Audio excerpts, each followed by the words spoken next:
Hello दोस्तों, मैं रविंद्र कुमार एक बार पुनः अपने यूट्यूब चैनल पर आपका स्वागत करता हूं। और आज की वीडियो में मैं आपको सिखाऊंगा कि प्रीवियस ईयर के आए हुए नेट इंग्लिश के प्रीवियस ईयर के आए हुए जितने भी हमारे क्वेश्चंस हैं उन क्वेश्चंस के एक्सप्लेनेशन को बेहतरीन तरीके से बताऊंगा, जिसमें से आज हमने 2013 के सेट को उठाया। जून 2013 में इंग्लिश के सेकेंड पेपर में जो भी क्वेश्चंस पूछे गए हम उनको बेहतरीन तरीके से डिस्कस करेंगे आप लोगों के साथ में।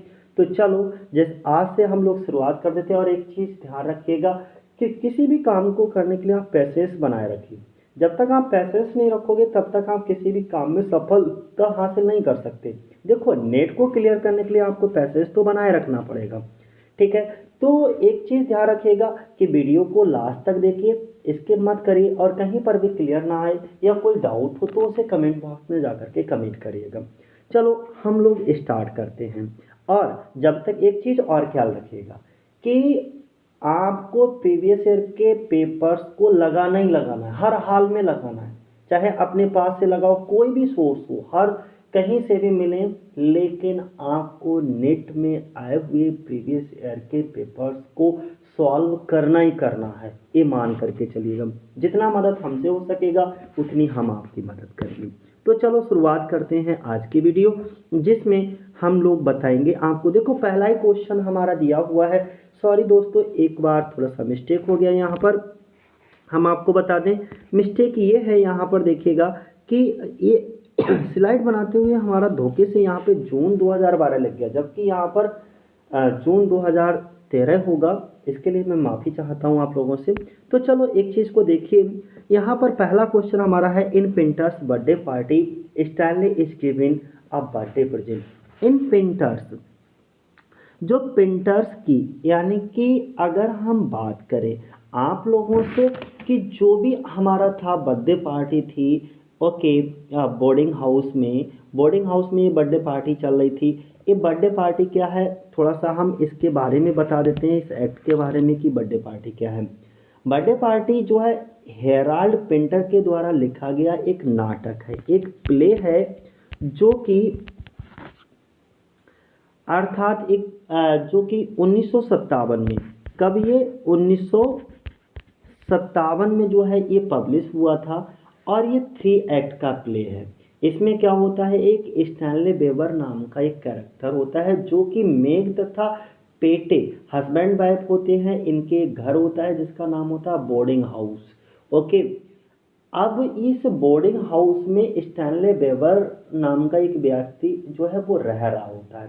तो क्या होता है कि ये होता क्या है, कि ये अपनी वाइफ का कत्ल करके जो है वहाँ रहने लगता है। तब आयरलैंड के जो है 2 पुलिसकर्मी आते हैं, जिनका नाम होता है एक मैकम, एक गोल्डबर्ग, ओके।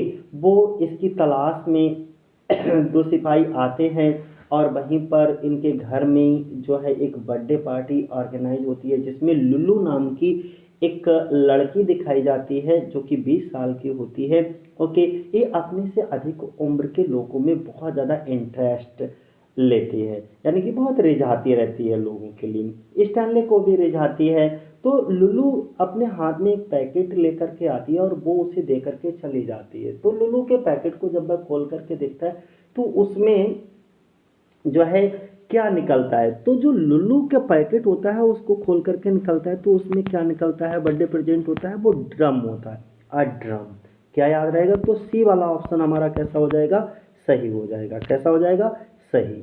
इसी तरीके से दूसरा क्वेश्चन हमारा क्या है कि how does Lord Jim and, how does Lord Jim and. अगर हम लॉर्ड जिम की बात करते हैं, किसकी बात करते हैं, लॉर्ड जिम की बात करते हैं, तो लॉर्ड जिम एक नॉवेल है जोसेफ कॉनरेड के द्वारा लिखा हुआ। किसका, जो लॉर्ड जिम है वो हमारा एक नॉवेल है जोसेफ कॉनरेड के द्वारा लिखा हुआ। Originally it was published as the serial from October 1899 and we talk about to November 19 in Blackwood's magazine। अच्छा, हम इसकी और थोड़ा सा बात कर लेते हैं। एक साइकोलॉजिकल फिक्शन है, डेट मीन्स ये एक साइकोलॉजिकल नॉवेल है, ओके। और एक चीज मोस्ट इम्पॉर्टेंट लॉर्ड जिम के बारे में मैं बता दूं कि ये जो नरेट किया गया है वो चार्ल्स मार्लोव के द्वारा नरेट किया गया है। इस नॉवेल में होता क्या है बेसिकली कि जिम नाम का एक पादरी का बेटा है, ओके, जो बहुत कम उम्र में ही समुद्री यात्राओं पर निकल गया। अभी उसकी उम्र मात्र 24 साल की है। जिम क्या करता है, एक पैटना नामक जहाज पर नौकरी करने लगता है और इस जहाज में कई सारे मुस्लिम्स पिलग्रिम्स यात्री हैं जो मक्का जा रहे होते हैं। तभी जो है रास्ते में कुछ दिक्कत आ जाती है, ओके, तभी कैप्टन गुस्ताव दिखाए जाते हैं, कैप्टन बेहरली दिखाए जाते हैं जो कि शिप कैप्टन होते हैं। तो इस तरीके से ये सारी चीज़ें जो है पूरा का पूरा ये इनका एक नॉवेल है जोसेफ कॉनराड के द्वारा, ओके। तो इसमें आखिर होता क्या है जब एंड होता है जाकर के, तो एंड में क्या होता है, जो जिम होता है वो जिम को शूट कर दिया जाता है through the chest, okay, by the Doramin के द्वारा। तो इसका ऑप्शन ए हो जाएगा। ये डोरामिन कौन होता है थोड़ा सा क्लियर कर लो। जिम जो है वो स्टोरी का हीरो दिखाया जाता है और जो कैप्टन गुस्ताव होता है और इसका कैप्टन बैरली होता है, शिप कैप्टन दिखाए जाते हैं। स्टैन जो होता है वो क्या होता है, जिम का फ्रेंड होता है और पैटरसन में रहता है ये, ठीक है। अब अगर हम बात करें डोरामिन की, डोरामिन क्या होता है, फादर ऑफ डैन बारिस का जो है पिता दिखाया जाता है। और यहीं पर एक और कैरेक्टर होता है शरीफ अली जो कि एक डाकू दिखाया जाता है। अच्छा, ज्वेल एक दिखाई जाती है, जो है कार्नेलियस की एक पुत्री होती है जो, अब क्या होता है कि ये सब जो कॉर्नेलियस होता है वो जिम से बहुत जेलसी करता है, इसीलिए वो क्या करता है, शरीफ अली की मदद करता है। अब यह कैप्टन ब्राउन भी आ जाता है, तो कैप्टन ब्राउन की जो कि एक बैड कैप्टन है और उसकी भी मदद करता है। तो यहाँ पर बेसिकली इस तरीके से जो कैप्टन ब्राउन होता है वो इसके दोस्त को मार देता है। किसको मार देता है, जो डोरामिन का पुत्र होता है, इकलौता पुत्र होता है डेन वारिस, उसको मार देता है। और तब क्या होता है कि जो जिम होता है वो डोरामिन के पास जाता है और उससे कहता है कि आपके बेटे के मारे जाने कि मैं ही वजह हूँ, इस तरीके से कहते हैं। तो डोरामिन को गुस्सा आ जाता है और वो क्या कर देता है, जिम को शूट कर देता है थ्रू द चेस्ट, ओके। तो इसीलिए यहाँ पर जो हमारा ऑप्शन बनेगा वो ए वाला ऑप्शन क्या होगा, एकदम करेक्ट होगा। और वैसे भी ये एग्जाम के पॉइंट ऑफ व्यू से बहुत मोस्ट इम्पॉर्टेंट है, ओके। जोसेफ कॉनराड क्लियर हो गया होगा मुझे लगता है। अब तो कौन सा पहले वाले में कौन सा ऑप्शन होगा हमारा, बर्थडे प्रेजेंट क्या था, एक ड्रम था। दूसरे वाले में क्या था कि जिम को लॉर्ड जिम जो है अंत में क्या करता है कि इसको डोरामिन के द्वारा शूट कर दिया जाता है, सीने पर गोली मार दी जाती है। तो ये वाला ऑप्शन सही हो जाएगा। अब नेक्स्ट अगर हम बात करते हैं तो नेक्स्ट हमारा तीसरा क्वेश्चन है। तीसरे क्वेश्चन में देखिएगा यहाँ पर हमको समझ आएगा कि where I lacked a political purpose I wrote lifeless books, okay, to which of the following author can be attribute the above, okay, admission. अगर हम इसकी बात करें, ओके, थर्ड वाले की बात करें तो थर्ड वाले में बेसिकली हुआ क्या कि जहां मुझे राजनीतिक उद्देश्य की कमी थी वहां मैंने बेजान किताबें लिखी, जहां मुझे राजनीतिक उद्देश्य की कमी थी वहां मैंने बेजान किताबें लिखी। ये जो बेसिकली उपरोक्त प्रवेश है वो पूरा का पूरा कोटेशन है, ओके, का श्रेय किसको दे सकते हैं। क्वेश्चन हमारा ये कहता है हु इज द क्रिएटर, किसका आलोचक कौन है, किसने कहा था, मॉड, ओके, यानी कि where I lacked a political purpose. तो जब ये बात कहता है पॉलिटिकल पर्पज की, I wrote lifeless books to which of the following authors the can attribute the following admission, तो इसका कौन सा, तो यहाँ पर आपको बताना है थर्ड वाले में कि थर्ड वाले का ऑप्शंस क्या होंगे। थर्ड वाले की अगर हम बात करें तो जॉर्ज ऑरेबल होंगे। कौन होंगे, जॉर्ज ऑरेबल कौन होंगे, फिर से एक बार रिपीट कर देते हैं, जॉर्ज ऑरेबल।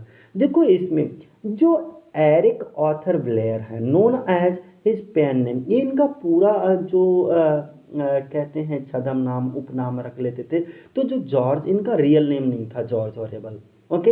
ये इनका रियल नाम था एरिक आर्थर ब्लेयर। क्या नाम था? Eric Arthur Blair. Was an English novelist थे एंड जर्नलिस्ट भी थे ये।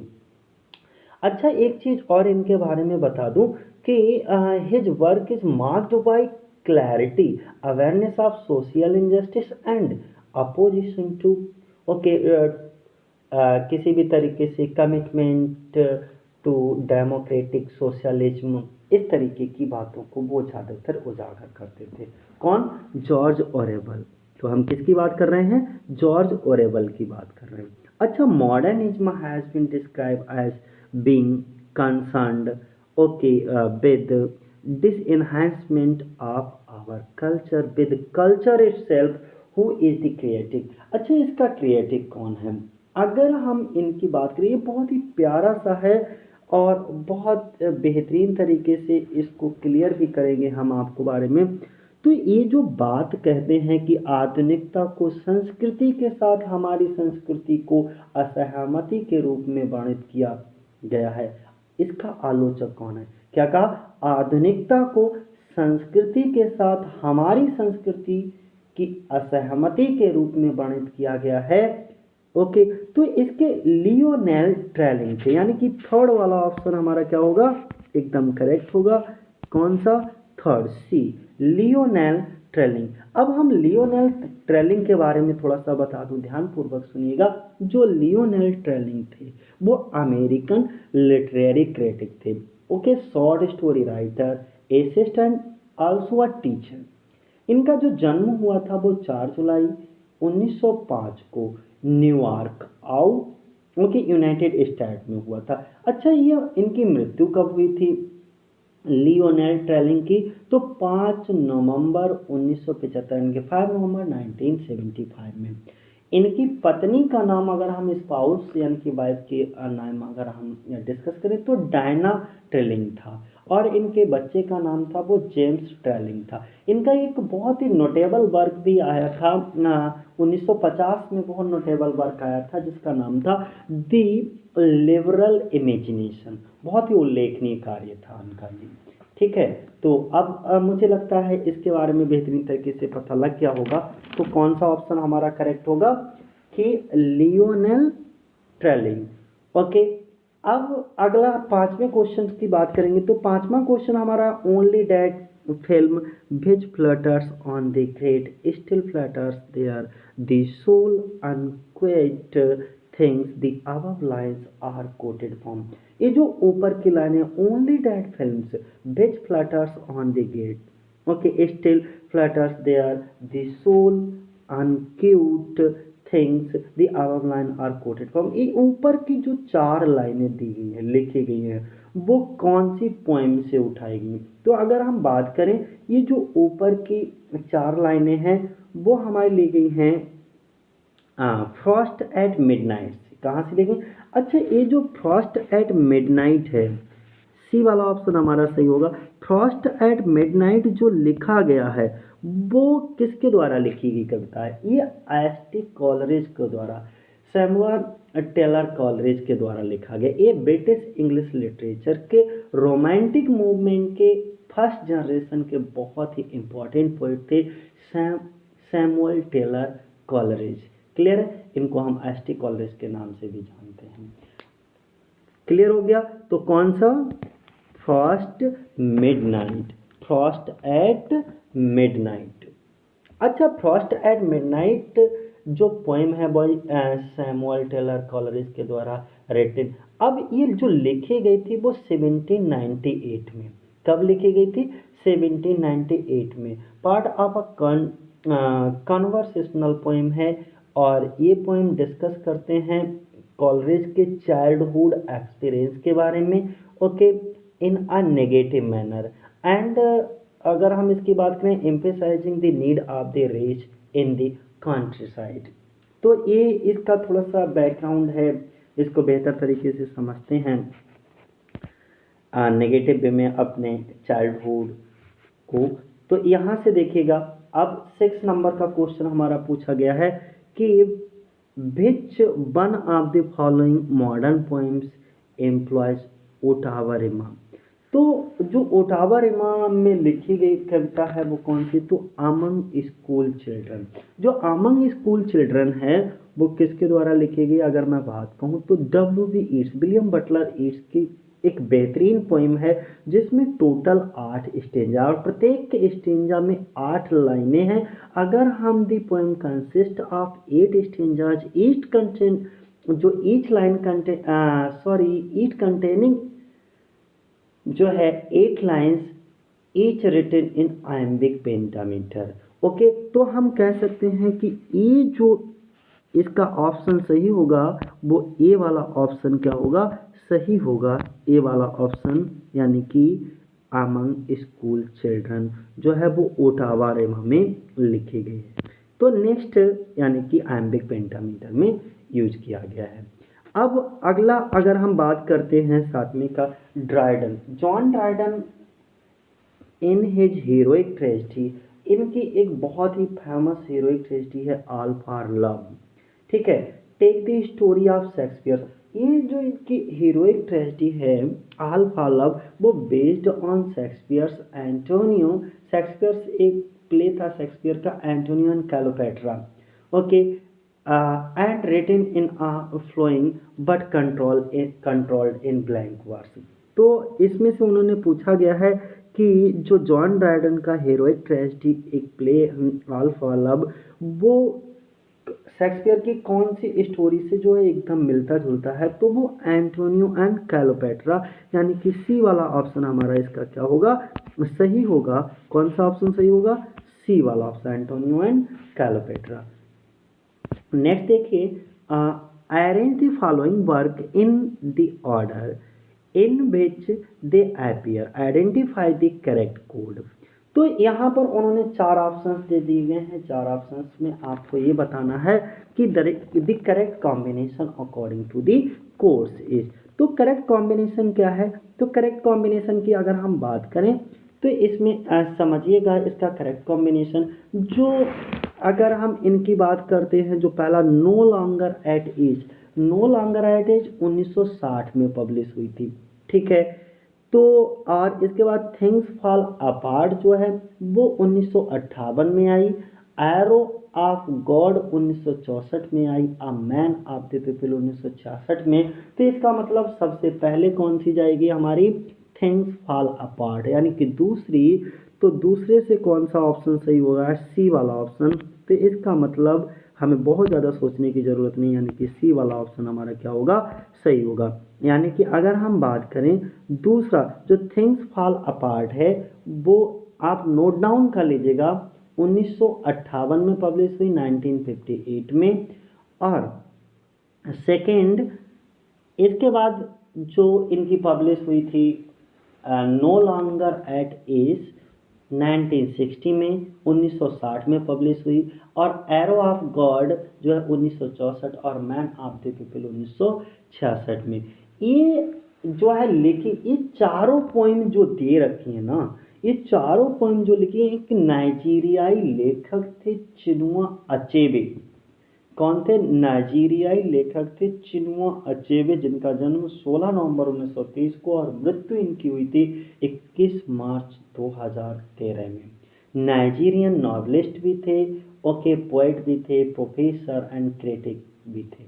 ओके, तो अगर हम बात करें इनके तो आपको समझ आ गया होगा कि सी वाला ऑप्शन हमारा कैसा होगा, ठीक होगा। अब Samuel Pepys kept his diary from, जो सैमुअल पेपेज है, जो सैमुअल पेपेज की डायरी है वो कब से कब तक है। तो हम अगर बात करें सैमुअल पेपेज की डायरी की बात करें तो ये जो डायरी इनकी बहुत ही फेमस डायरी थी सैमुअल पेपेज की, जिसके अगर हम डिस्कस करें वो एक इंग्लिश नेवल एडमिनिस्ट्रेटर भी थे सैमुअल पेपेज, मेंबर ऑफ पार्लियामेंट भी थे। ओके, तो अगर हम इनकी बात करते हैं तो the detailed private diary Pepys kept from 1660 until 1669 was first published in the 19th century. Okay, and is one of the most important primary sources for the English restoration period. तो इसकी अगर हम बात करें तो ए वाला ऑप्शन हमारा क्या हो जाएगा, बिल्कुल सही हो जाएगा, यानी कि 1660 से 1669 में। नेक्स्ट अगर हम बात करें, और ये आज की वीडियो का हमारा अंतिम क्वेश्चन है, जो कि 2013 के जून के पेपर में सभी पूछे गए। Okay, in the Defence of Poetry what did Sidney attribute to poetry. तो अगर हम इनकी बात करते हैं, सिडनी की बात करते हैं, सिडनी ने क्या जो है अपना कौन सा योगदान दिया in the defence of poetry में। तो the defence of poetry is an essay, ये एक निबंध है, okay, by the English poet और पर्सी बिसी शैली यानी कि पी बी शैली के द्वारा लिखा गया। ये लिखा कब किया गया था, ये 1821 में लिखा गया था और ये पब्लिश हुआ था पोस्टमोस्टली इन 1840 में। ठीक है, तो अब आपको बिल्कुल समझ आ गया होगा, अर्थात इसका सी वाला ऑप्शन एकदम सही होगा। Okay, a moral power whereby, क्या होगा, a moral power whereby poetry encourages the reader to evaluate various models। तो इसीलिए अगर आपको ये वीडियो पसंद आया हो तो इसे लाइक शेयर कमेंट और सब्सक्राइब जरूर कर लें। Thanks for watching.